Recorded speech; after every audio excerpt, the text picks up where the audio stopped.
You gonna pay for that chicken?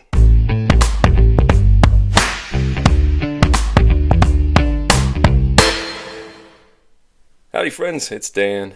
Welcome back. Welcome to another plastic miniature review, this time for the Dark Age and Medieval Market Stall set produced by Victrix for their pillage range. And I want you to know up front, this is sponsored by Victrix. They sent this to me to check out with you guys. So I'm very, very grateful to them for their ongoing support of the channel here and for getting some of these new releases to us quickly. And in fact, this I think is the first terrain set that they've done for pillage. This actually might be the first terrain set that we're reviewing on this channel, full stop. But it's been released in conjunction with a couple others. I think there's a livestock one, which I guess arguably is not terrain, but you know, kind of interactive pieces within a game set. And there's also a treasures and like chests set, which is also en route here. So we'll be reviewing that one here shortly, and I'll be able to do some cross comparisons between these sets. The packaging, if you're not familiar with it, is now typical to all Victrix sets, I think, except for like their earliest ones, like some of their early Napoleonics and their early Greek ones come in boxes still, as far as I'm aware. Everything else comes in bags, like this one here. And the sprue contents hang beneath these cardboard holders here, which makes it, I've said before, very handy for like a retail setting, so you can see exactly what the contents are inside. I'm sure it reduces costs from a shipping standpoint. I don't know what's going on here with my hands. But other than that, the only like concerns I've heard raised are regarding you know, flimsiness of packaging, anything breaking in transit. You can look back through my whole history of videos. I've reviewed dozens of Victrix sets just on this channel alone, but I've dealt with probably now close to most of their range and had everything shipped from abroad. Never had anything break in transit. So if you do have any issues, just reach out to Victrix, but I'll keep saying don't let that be the thing that holds you back from picking up a set that you want. The packaging is actually very nice, I think, in particular because so much of it is dominated by this illustration. We're used to this now from Victrix, where there'll be like a little picture of a face of a soldier up there in the corner, but that one's illustration heavy, we'll put it that way. And then on the back here, you got a list of all of the contents that are included inside of the pack itself. So when you open it up for yourself, what you're going to get are 4 sprues, and those are broken up as 2 identical sprues of their stalls. It's like one of these. So you're going to get 2 copies of this. You're going to get 1 copy of their barrels, and then you're going to get 1 copy of these sacks. And I think these 2 are available individually as well. But you're going to get 1 each of the barrels, 1 of the sacks, and then 2 of the stalls. And you're also going to get this little assembly instruction guide, which is handy. Shows how, at least in particular, some of the bigger stuff goes together, because that might be the only place where it gets a little confusing. But stuff like the sacks and the barrels, from glancing at the sprues, look reasonably straightforward. So if you're new here, welcome. What we're going to do is look at each of these sprues in detail. I guess one of the duplicate stalls, but everything else we'll look up close. I normally give bits breakdowns, but that's not super relevant here. I am going to give you a breakdown of all the contents of the set here in a moment. But once we look at the detail of the sprues, I'm going to assemble everything, I think, because I want to show you how much stuff really comes in the set. I think it's kind of hard to visualize when you're just looking at sprues. But if I put it all together as a little market set, I think that'll give you a better idea of what the contents are. I'll do some scale comparisons with some other manufacturers that I've got, show you how these other like infantry models will look kind of walking among these stalls, and then I'll give you my final thoughts. So I mentioned I wanted to give you the contents of the set, which is kind of unusual, but I did want to at least rattle it off. You can read it for yourself, or if you're listening along painting, here you go. You're going to get 2 market stalls, like 2 large stalls, 4 large tables, 4 medium tables, 2 small benches, 4 stools, 2 poultry baskets. That's fun. 2 chickens, which I didn't even realize, so that'll be cool to see. 2 cooking fires, 2 beehives, 2 furnaces. All the duplicates of 2 and 4, of course, are on the stall sprue. 4 bread baskets, 4 food platters, 24 bowls, jugs, cups, etc. And then 11 barrels and 26 sacks. So let's start with one of these stalls. So remember, you're going to get 2 copies of the stall sprue. So I'll do a shot of the front and back here. And again, I'm not going to give you bits breakdowns of these individual components, because I think that the description on the back and on the website does an adequate enough job of doing that. But I do want to show off the production quality of the sprues, which I think are excellent as normal. Really great amount of detail rendered here, like on the top of the stall. All the wood grain and stuff like the tables here. Look at the weave in that basket. It's fantastic.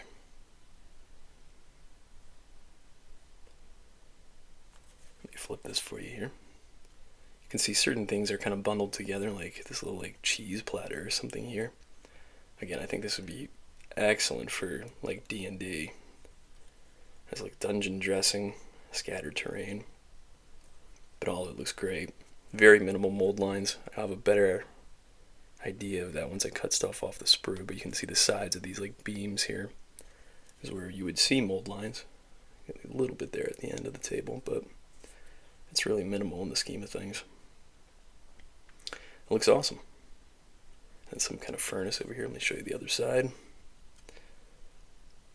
And it seems like it's going to be all really easy to put together.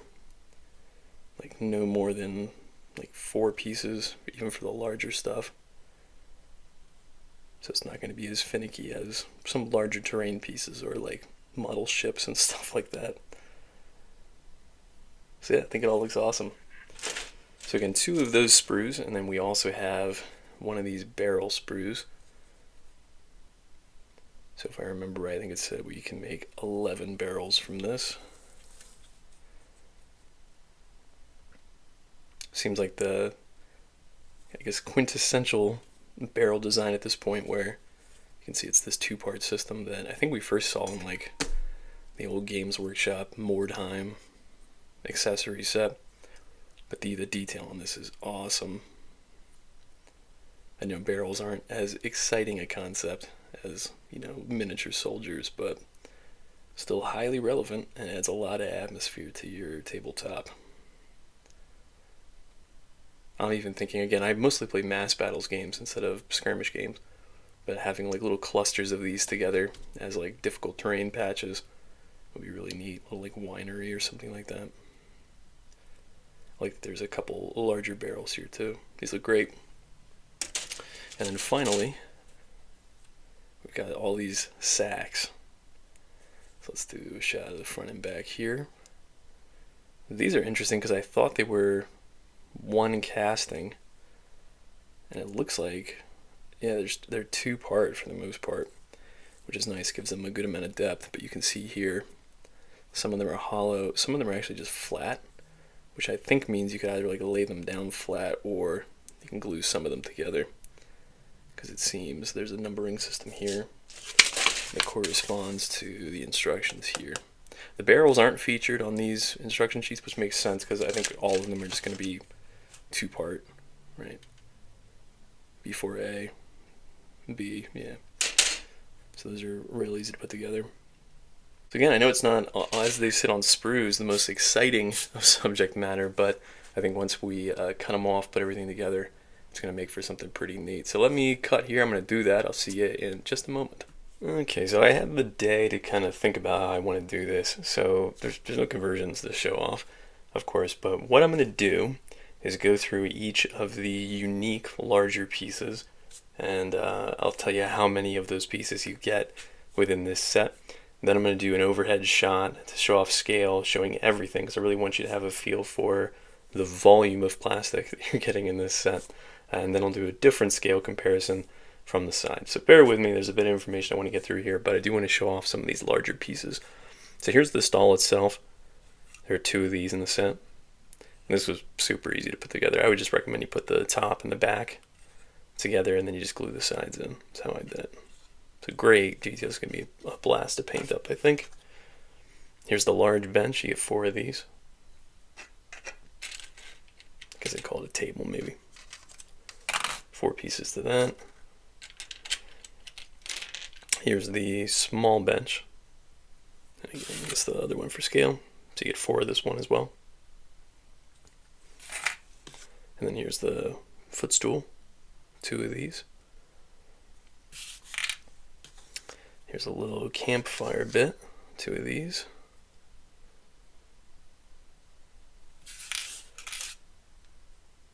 little kiln, 2 of these as well. And then let's talk about these barrels and sacks. So these barrels are awesome. They went together really easily. And I think there are actually 4 different styles. So like here are 2 that are very close, but you can see that the one on the right is a little bit taller. So I guess I'll group them as 5 medium-sized barrels, or maybe 6 medium-sized barrels. There were then 3 small-sized barrels, right? And then 2 of these longer barrels.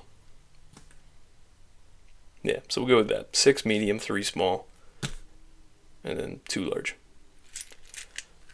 The sacks are a little bit easier to group, because once you assemble them, there were several that were 2 pieces, and then there were these 4 stacks. They're actually like sandbags, like 3 stacked up on top of each other.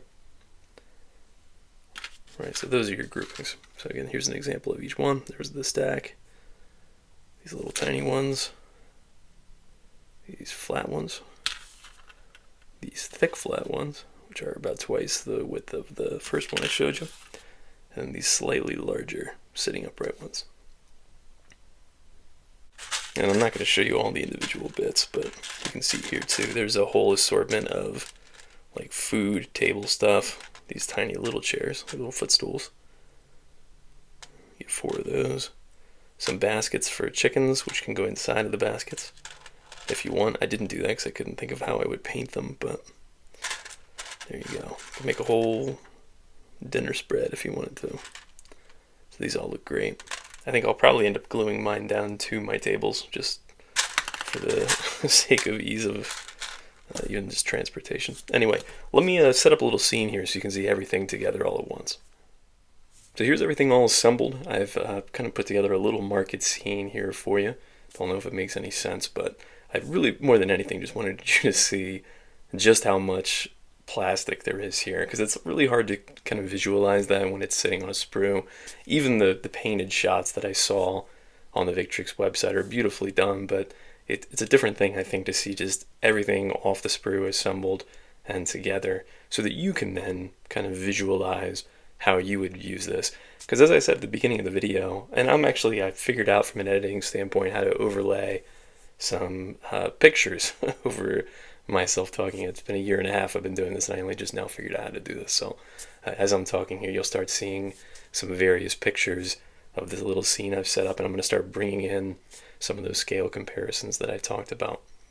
But again, certainly this is marketed for pillage and could be used for pillage perfectly. But there's so much applicability here. Again, if you were to kind of, from my perspective as a mass battles wargamer, put everything together and glue it down onto like a terrain piece, you can see here how this is like functionally 2 different like difficult terrain pieces or impassable terrain building pieces for a game like Warhammer, right? So again, for the price of, what is it, 32 pounds, 40 bucks US for 2 highly detailed terrain pieces that way. Or again, if you're using it for pillage, obviously it's going to be fantastic, but as a Dungeons and Dragons player, I know how much you guys spend on dungeon dressing, right? So just look at the sheer volume of loot that you're getting here and consider how, I think, useful stuff like this would be. Not to mention that, again, the individual pieces for things like the table settings could be glued down. I even think that like you could extend this very easily with like some pieces of balsa strip, right, to make some like additional tables to kind of extend out some of these extra pieces that are here. Because that was the only thing I felt in like throwing this market scene together, is that there's almost too much stuff for the tables, which is a good problem to have, right? But it means that you can take some of this really highly detailed like food stuff and put it on top of some other, you know, maybe less detailed either home scratch built or other terrain pieces from other manufacturers, and kind of glow them up a little bit with some of these highly detailed Victrix plastic pieces to put on top. You can see too, from a scale standpoint, that it works with just about everybody, right? So yeah, certainly for any skirmish-based war game, right? This is, I think, going to provide you with a lot. I'm now, I guess, going to have to build this wartime table that I've been talking about for a while. The centerpiece for which will be that Firelight Games ship. But what is here is fantastic. You can make barricades out of this stuff. Again, you can make a little diorama if you want to, if you're a diorama builder. There's a lot of versatility within a set like this, which I really appreciate, well beyond the obvious application for games like Pillage. It makes me really hope that they continue with this trend. I've mentioned that we've got their treasure chests on the way as well, which I'm very eager to get my hands on and show you guys. But I hope they go into make like a tavern scene, right? Because it's not too much of a stretch to imagine this stuff inside of like a bar or a tavern or something like that. I think that there's a lot of demand, or just again generic kind of like dungeon dressing type stuff. Again, under the banner of Pillage, right? Because for a game like Pillage, you could kind of have anything, right?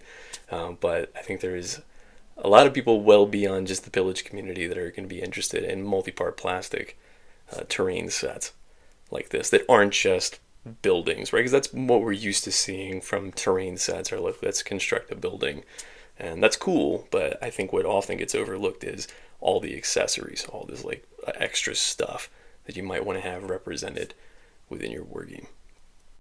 So what's the final verdict? I think we've kind of been talking about it as we've been going through and looking at all these scale shots here. I think this is an incredibly versatile set. Again, it's a great application for a game system like Pillage, but I mean, I'm sure you guys could think of way more applications for this well beyond what I've just rattled off. Again, I'll be using these for more time.